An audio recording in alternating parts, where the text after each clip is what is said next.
Hi, this is the very first episode of the Rich Life Realization podcast.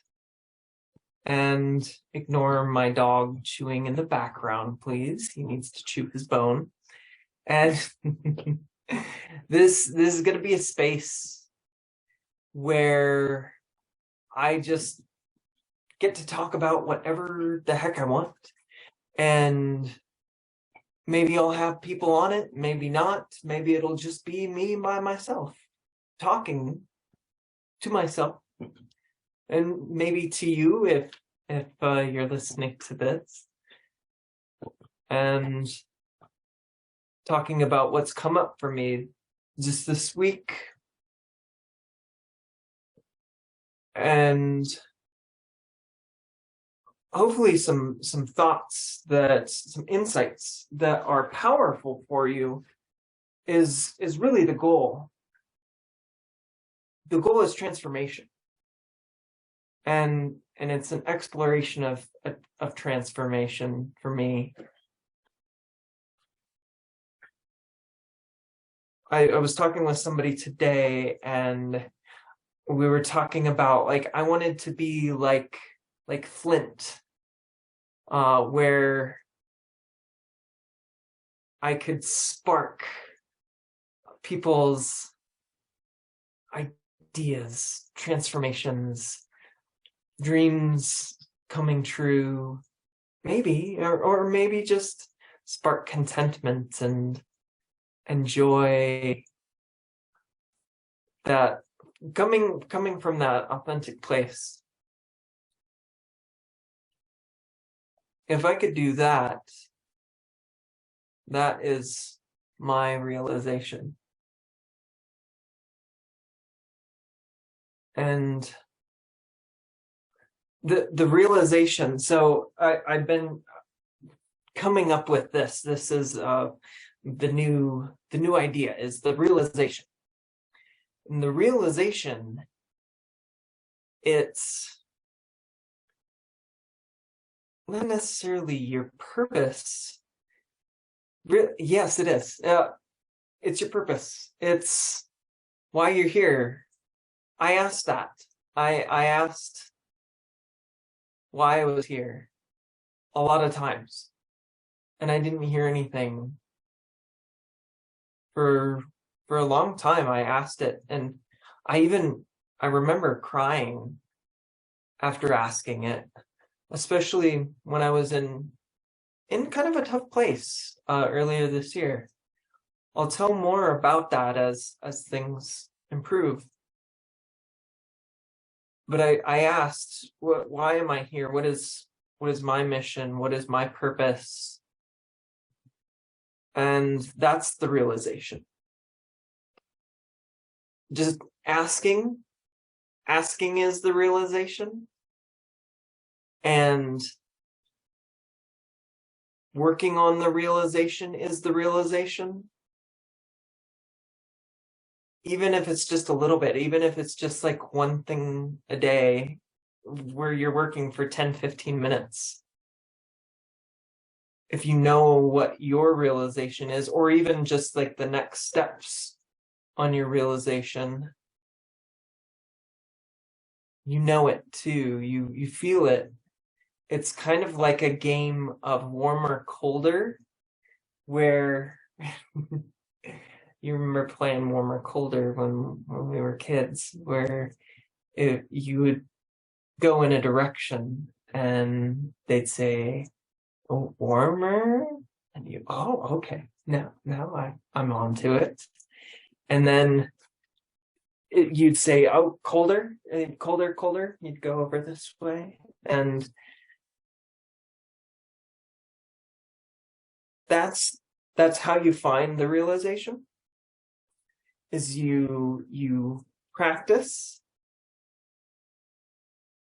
you kind of experiment, and you test things out, even careers, even relationships. You test out those things, and then you feel, and based off of those, really your feeling is coming from your thinking. So it's I wouldn't say that it's your feeling, but you know the realization. You realize, because it flows when you do it. And a realization is also something that you do that serves the world. So my mom was a former teacher, and she goes on and puts on these like productions for these kids.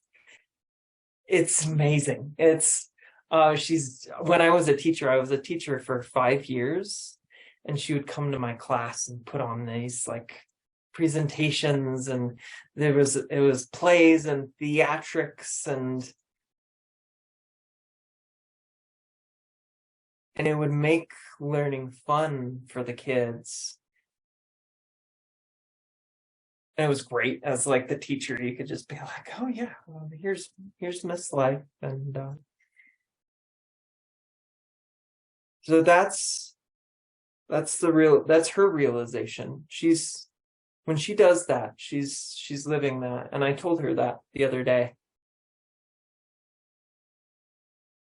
And there's no shame. Don't feel guilty. You're like, oh, I don't know what my realization is. I don't know what, or even I'm not working. I know what it is, and I'm not working on it. That's okay. And eventually, I think you'll find that there's some things that are going to tell you, it's going to say, hey, you're cold. You're getting colder and colder. And a lot of the times that's why people have those big course corrections, the midlife crisis.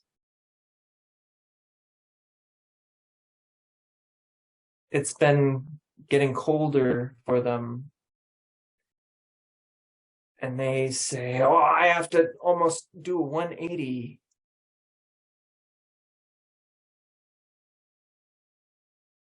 You don't have to do 180. You can course correct.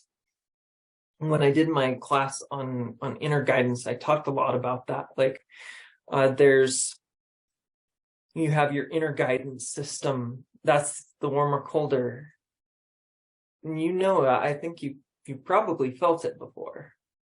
And if you're off by 1 degree, even if it's like, oh wow, this is getting warmer here, but if you're off by 1 degree in the beginning, it's not a big deal at all.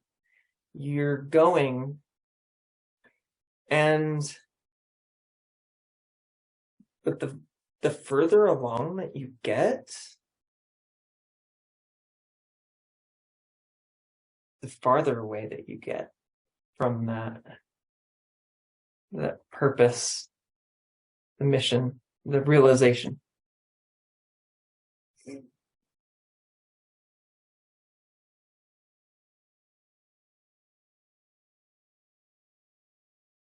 That's the realization that I've been thinking about.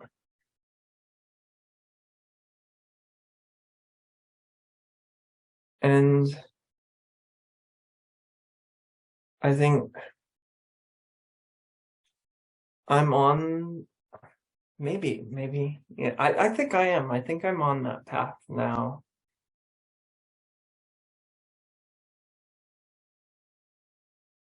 You're listening to that guidance system, and it's funny, it doesn't tell you all the time. It doesn't tell you all the time. Just like a GPS, it doesn't say keep going straight. You have to wait until you get closer to the turn. And it'll tell you.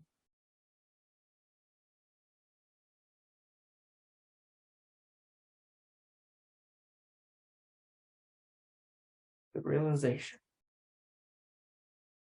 I'm curious what other people's realizations are. I ask the right, if you ask the right questions, you can start to find it.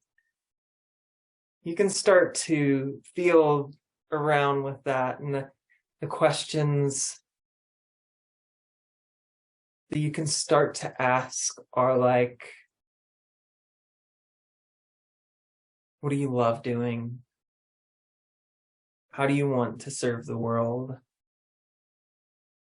What is your zone of genius? I talk about the zone of genius in the class, and that's like this Venn diagram of all of your your life experiences, the amazing things that you've done. So it's like, for me, it's teaching is over here. And then I was a coach for the last 5 years. I was a weight loss coach. And over here, I loved writing in college. So writing was a huge part of my life.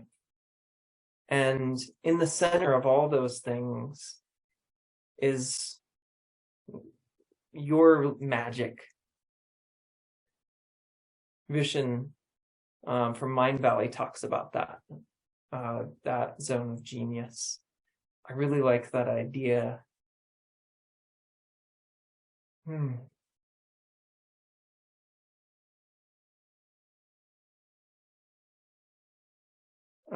I'm very excited. I'm going to be teaching a class here on creative genius.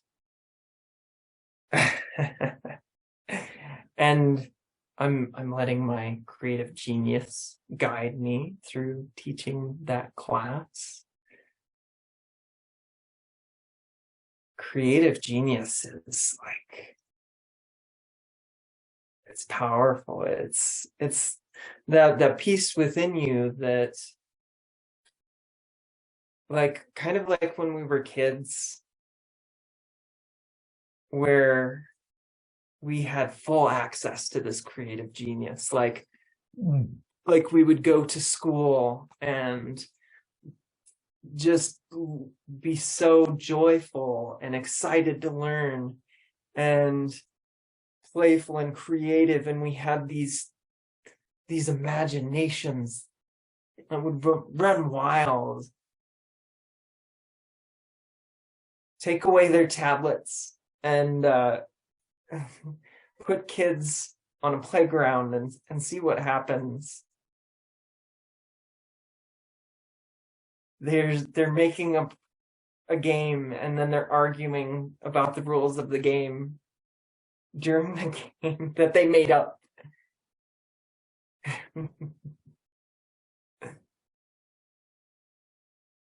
So we had this creative genius where we felt like, oh, I can do art, and I can draw, and I can write, and then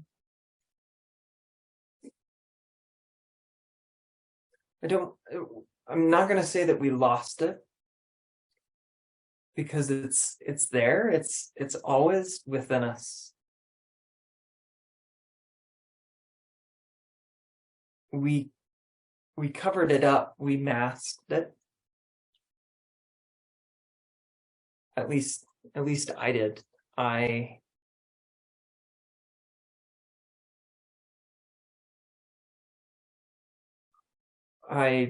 tried to fit in and be cool. And I was terrible at it. I was so not cool. I was so not cool in middle school, elementary, or high school.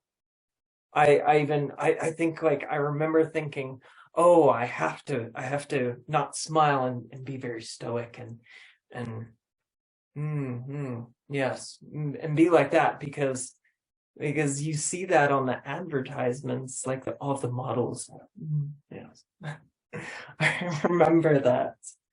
I remember actually thinking that. And we were trying to fit in.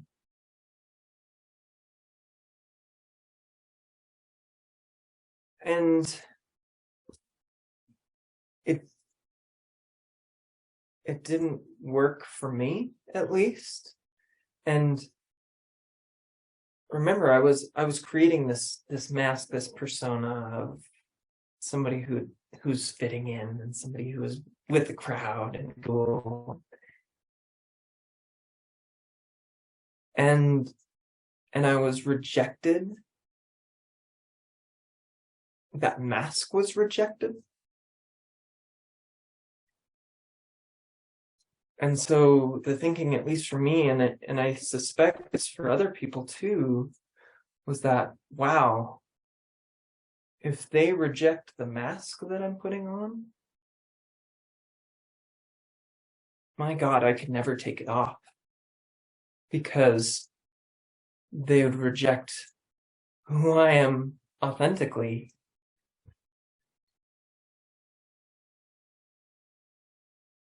And I couldn't handle that.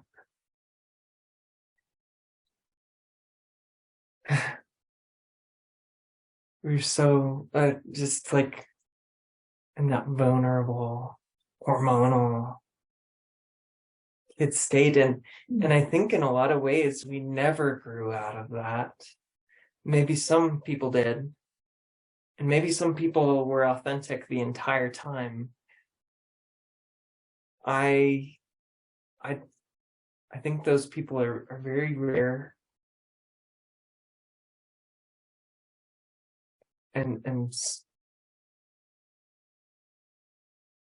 we still we're still doing that in a lot of ways. I think I probably still do that in a lot of ways where I'm masking. I know, just like even while I was at work, I was the always in a good mood. Like, hey, and yeah, I could maintain that. I could do that while I was at work.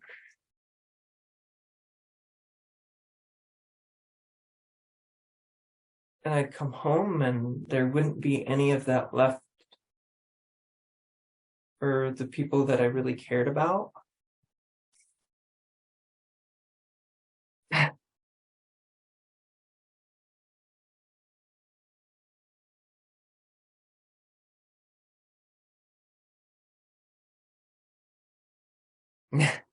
This is me taking off the mask right now.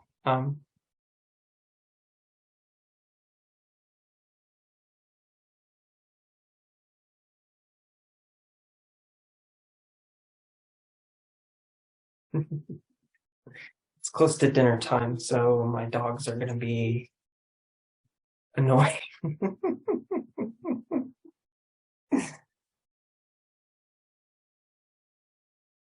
and and in a lot of ways, we've covered up that creative genius, that spark within us. And I know there's a lot of people who, when they were kids, they were artists. And as they grew up, they believed the stories that other people told them that they couldn't be artists or they weren't very good at art and therefore couldn't be artists. But I think all of us can be artists. It takes a putting down of those concepts and ideas.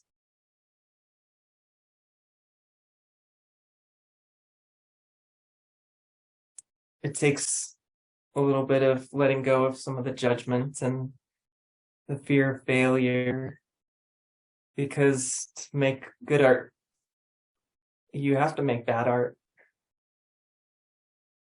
And maybe there's not good and bad, but we put those value judgments on it.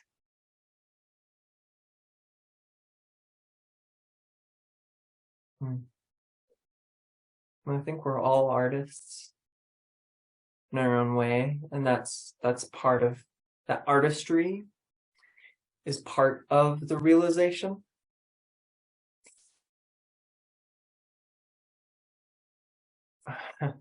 I want to help more people be artists. Right now, my art is, I love to make these. I haven't though. Huh.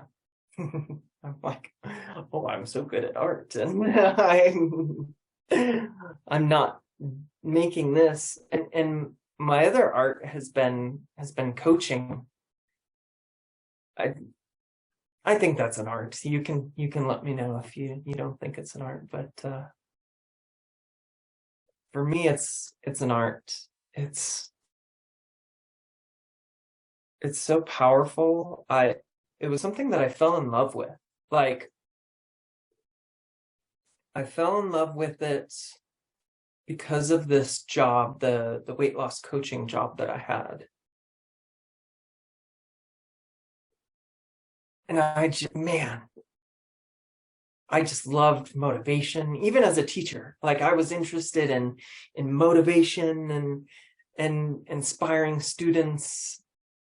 And I was always trying to learn new things about that.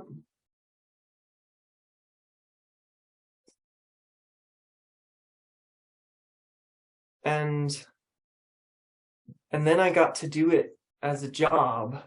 It was focused on weight loss. And I decided I need to do this. I subscribed to, it was like Mind Valley, and then they had this coaching program, and I'm like, oh my gosh, it was a life coaching program. And I said, yeah, I'm doing this. It was about 4 months. It was so valuable, and I met a couple amazing people. Met Sherry and Holly from there, and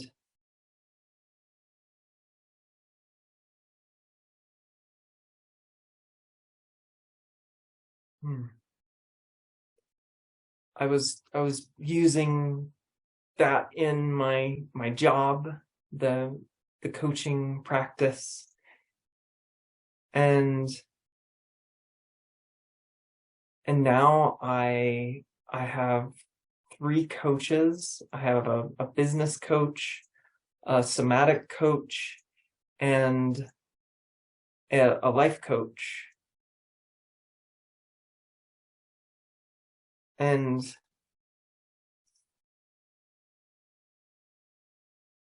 it's something I'm really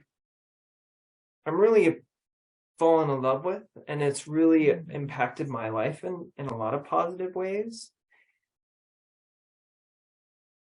And that's kind of the art that I want to share with other people, and just as many people as I can. And I'm teaching classes again. It's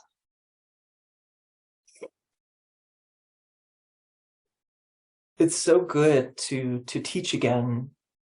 I love teaching, and it's the weirdest thing because I'm running into a lot of my former students, and oh my gosh, like, they're growing up and studying and going through college, and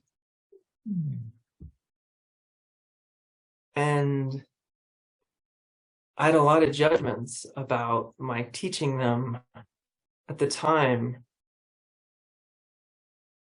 a lot of fears.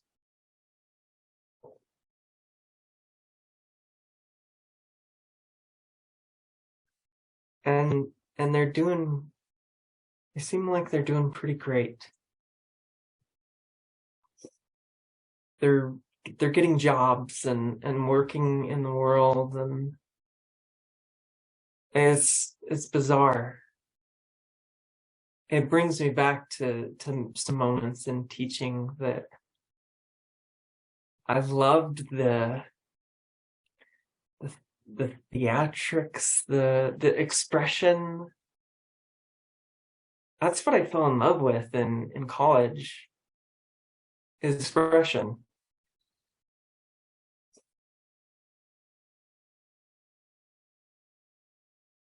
It was that.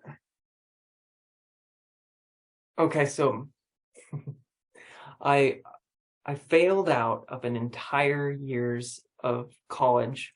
I barely graduated high school. Like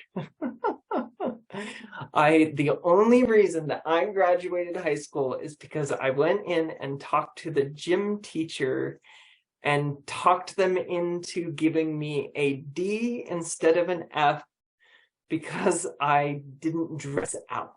I didn't wear the gym clothes. That's the only reason I graduated. And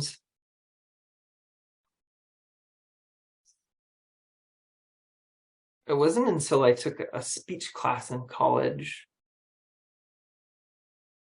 And the speech class,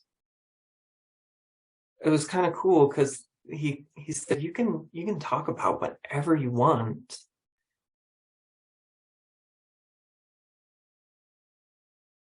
And I remember talking about my favorite teacher, Mary. I think I did one on sharks. Well, that's my wife's favorite animal. Maybe she did that one. Maybe I'm like I think I'm trying to take it from her. I think she did that one.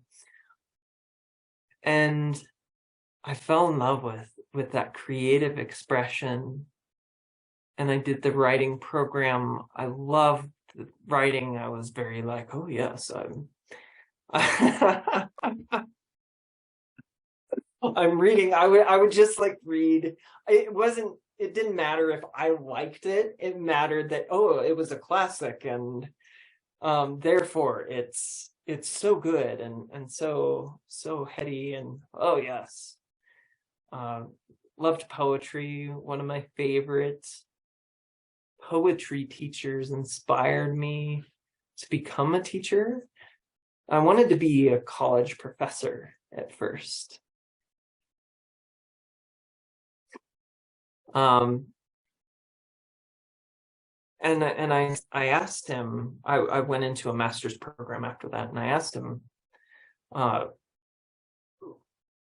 will I be able to get into like a college program after this? He said, hey, they'll know you can teach. And I was placed in middle school. I was the only one that was placed in middle school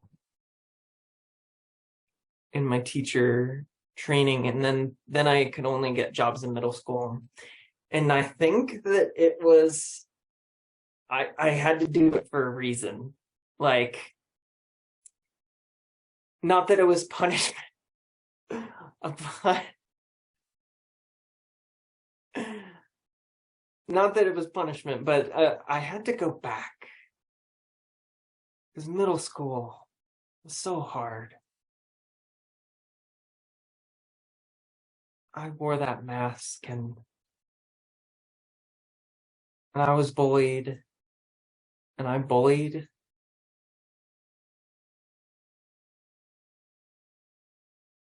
Nobody is like, oh yes, middle school is best dang time of my life. Maybe you were like that, but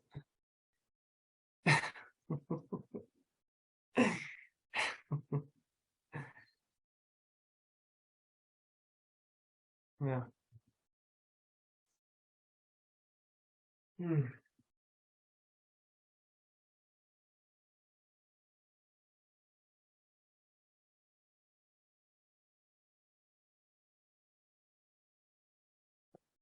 Connected to that, is the idea of like worthiness.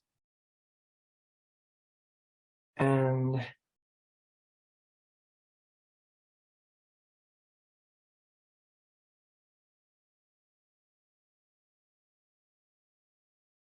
there's an idea that, because we think that we're not worthy in a lot of ways. And I had to tell myself, I was writing and doing all of these like powerful affirmations where, I am worthy of love. I am worthy. Telling myself that I am worthy.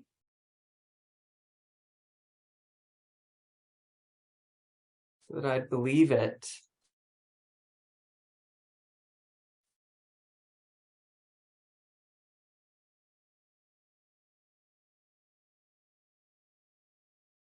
And we are worthy inherently. A baby has no concept of being worthy or not. It cries when it's hungry. It knows that it's worthy of love, and it expects it. My wife works with a lot of kids who've been abused. And they're worthy too. They have an inherent worthiness inside of them that's untouched.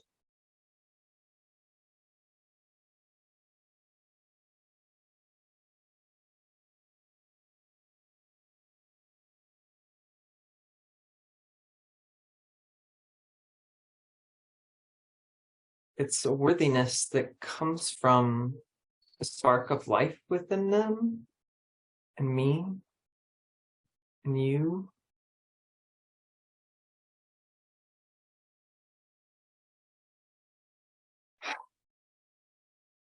I, in a lot of ways,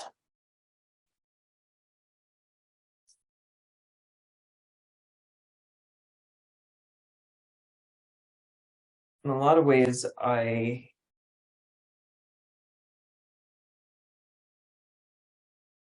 felt like I had to live up to that. Like that spark, that electricity within us, the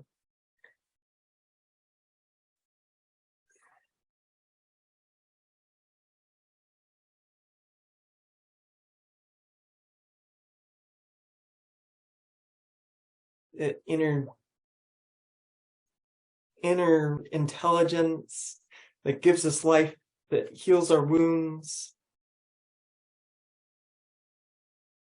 And I had to do something amazing to be worthy of it. And I felt like I wasn't. I wasn't doing enough. But I think just living is being worthy of that. That you don't have to do anything.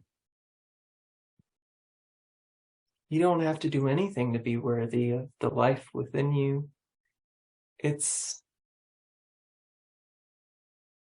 Maybe it's a gift.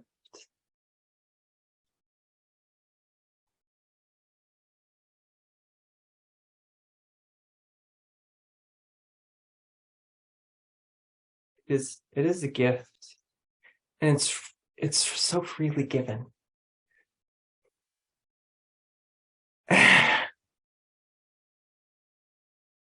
It's so freely given.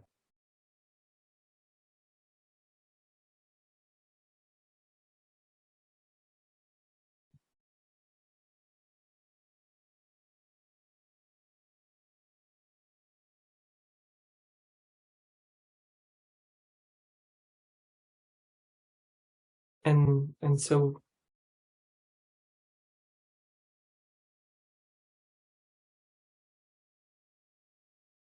when we let go of a lot of the other beliefs and patterns, and you take your foot off the gas, that's what you'll see. That's what you'll find. You don't have to go far.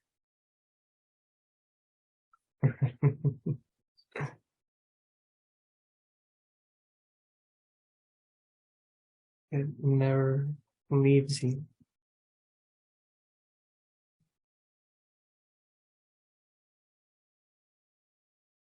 You leave it sometimes.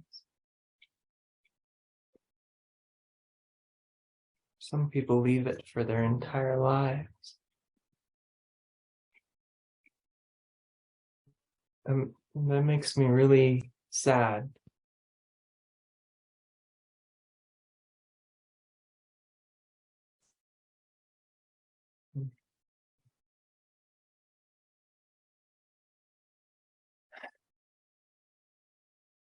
I think, I don't know this for sure, but I think they find it in the end. That they return to it.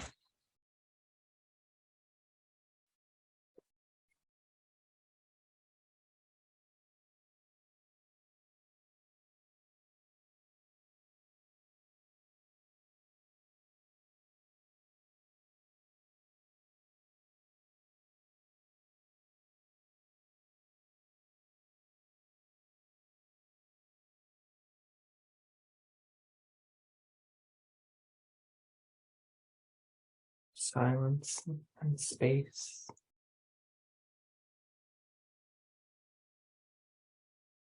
Not quite silent. I don't know if you can hear my dog barely whining in the background. So not quite silent.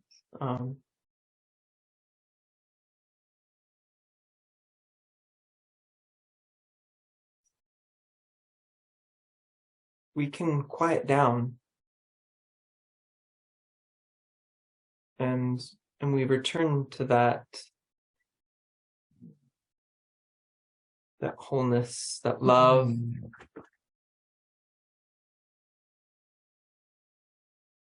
It's always there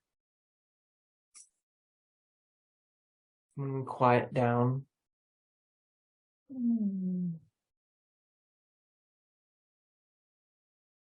And a lot of people think that they have to fight to be quiet.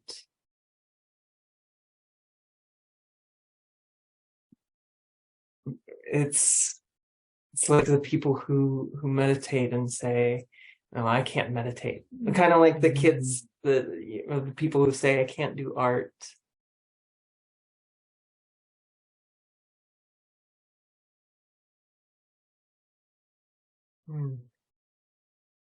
Those people, they they they don't think they can meditate because their brain goes here and goes here, and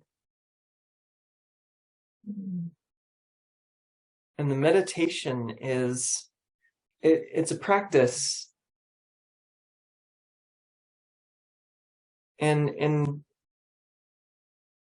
it's something that some people leave after they get up. Yes, it changes your brain, and there's so many wonderful ways of meditating. And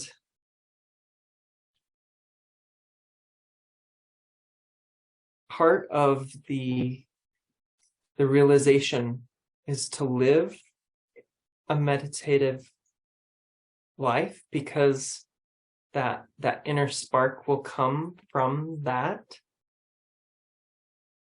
The guidance, when we hear,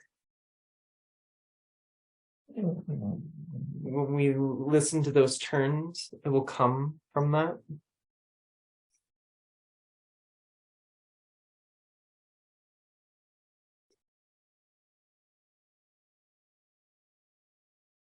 That's part of the realization.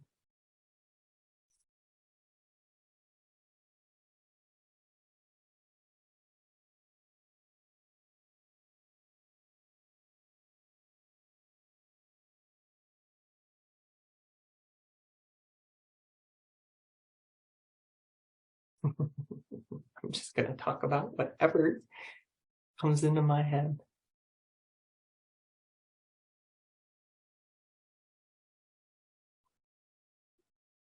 That's that creative power.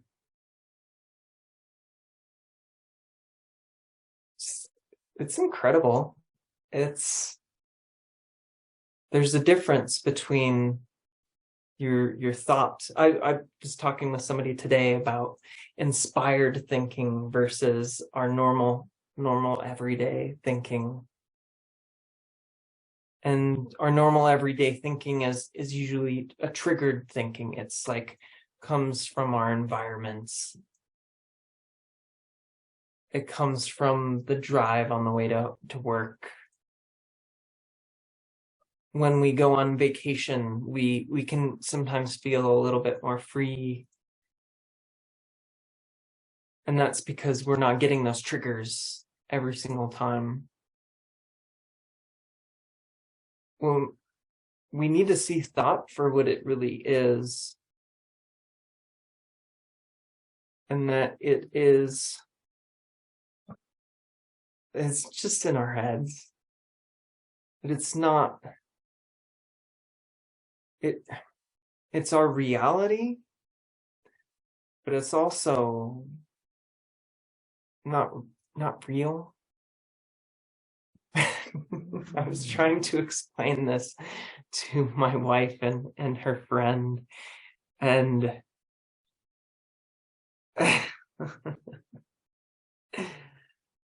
a hard thing. It's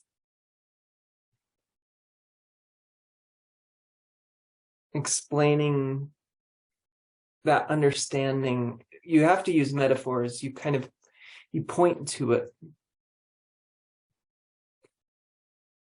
You dance around it.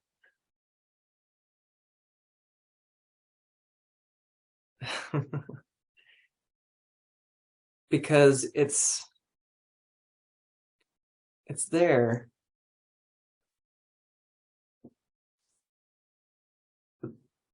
We have to see it for ourselves. And so the thinking, it's both created by us, like it's automatic. If we're not paying attention, it'll happen.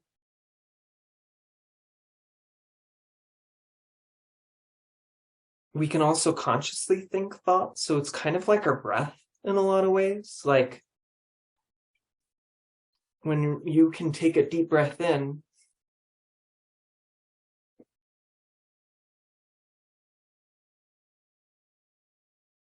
but when you're not paying attention, it just kind of goes back to its normal rhythm.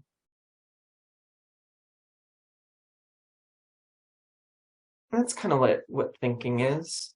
But just like your breath, you don't have to control it. You bless you. The dog is sneezing. And he's very upset that I haven't fed him. Bless you, my goodness. It's thinking is it's what we create. It's like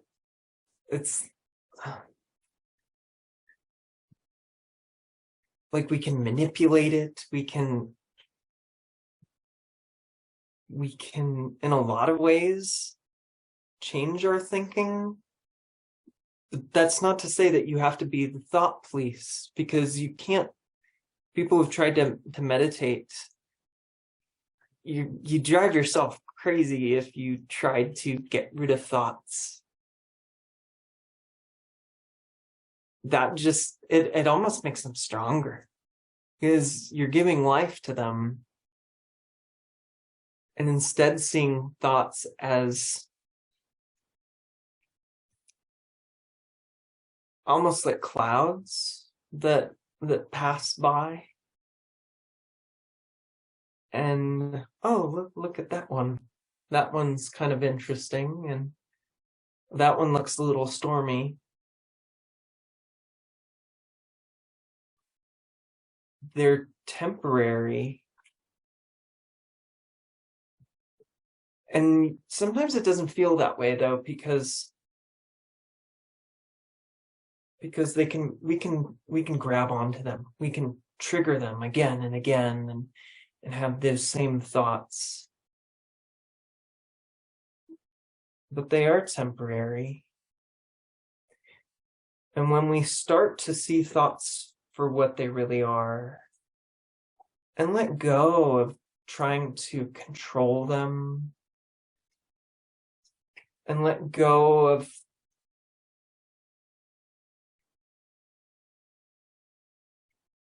being on the waves of them,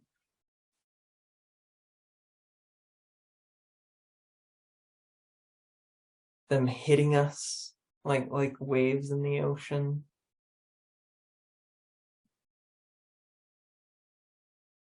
Then we can see that they're just thoughts. They, by themselves, they don't do anything. They can't hurt anyone. Yeah, you can have some really incredibly challenging thoughts, and I have in my life. I dealt with suicidal thoughts multiple periods of my life. Even just more recently with some of the challenges that I had, the health challenges. I didn't want to die, but I wanted it to stop.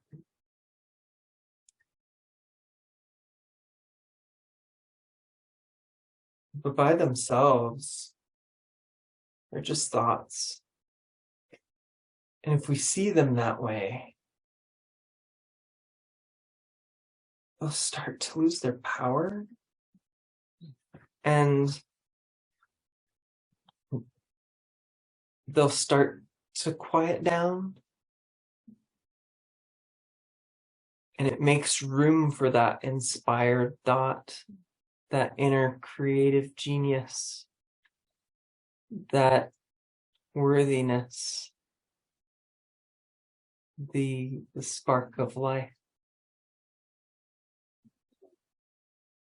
that everyone is blessed with.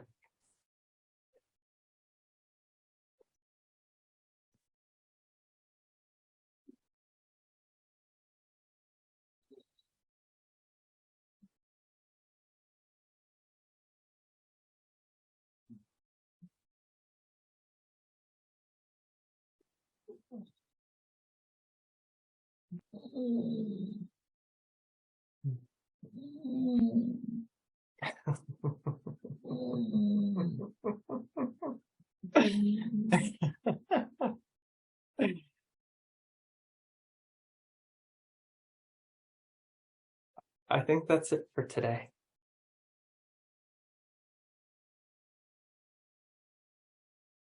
Thank you for being with me in this. And